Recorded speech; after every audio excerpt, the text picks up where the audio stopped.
My Anime List is the go-to hub for anime charts, rankings, and everything there is to do with anime. One of the main features of the website is the rating and review section. You're allowed to rate anime on a 1 to 10 scale. My Anime List then takes the average of all the scores, and that is the overall rating of the media. What if I told you that there is an anime, a light novel I found, that while the series is currently publishing and coming out, there is no rating for it. The page on My Anime List literally says NA, not applicable, because not enough people are giving the show a score. Well, I found the series, and in all honesty, it's okay. Welcome to my YouTube channel where I talk about stuff mainly anime, and today, I have a series that I found by complete chance.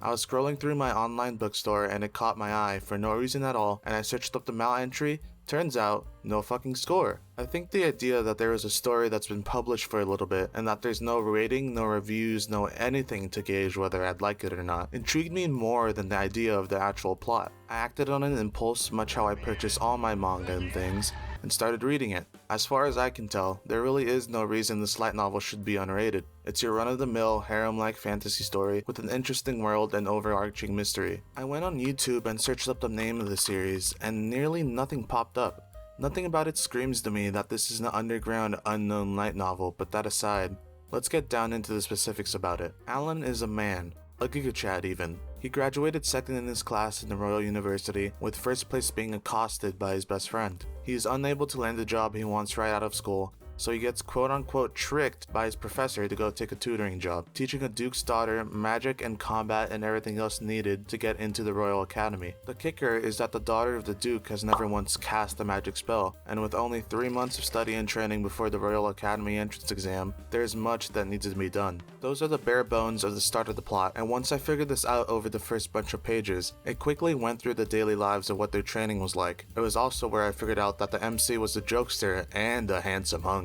Literally all the girls in this light novel have some sort of fond affection for Alan, and while I would normally find that really boring and quite aggravating, it's saved by the fact that our MC is so humble, and humble to the point of where it's devolved into self-deprecation. It's not like Mr. Allen is lacking in any of the areas that he says he has no talent in. He graduated second in his class, and another detail I omitted, in the Royal Academy he graduated in 1 year, when the usual perfect graduation rate is 3 years. That is a whole other level of speedrunning. This man is more impressive than those Elden Ring clippers, because at least for Alan, he needed to know what was going on in front of him. Another theme that I want to point out here is that the other characters aren't simply following the MC. They all have their own separate goals and they feel like their own person. I don't enjoy the harem-like stories where the purpose of the cast is to orbit the main character, but this story doesn't fall into that category.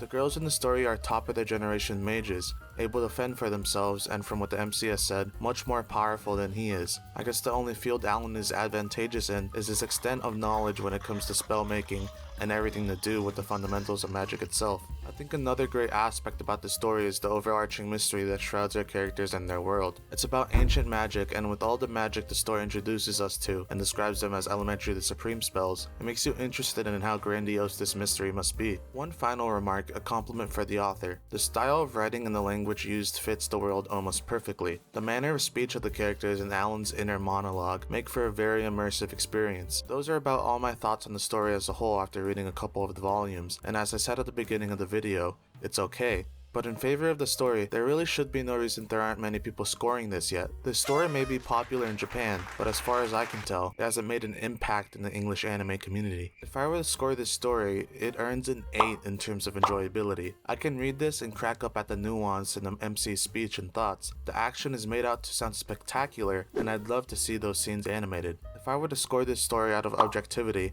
I would probably give it a 6. I can enjoy harem anime, but as a concept, I find it to be boring and it can get repetitive, but that could be the charm that attracts people to those types of tropes. Again, enjoyable, and I really hope this gets more attention because the world building is very amazing. That's all for this video. I encourage you at least take a peek at the story because it does have more positives than negatives. If you do pick up this book, leave a comment about your thoughts on the writing style the author uses because to me, it fits the atmosphere of the world very well. Leave a like, subscribe, and talk to you guys next time.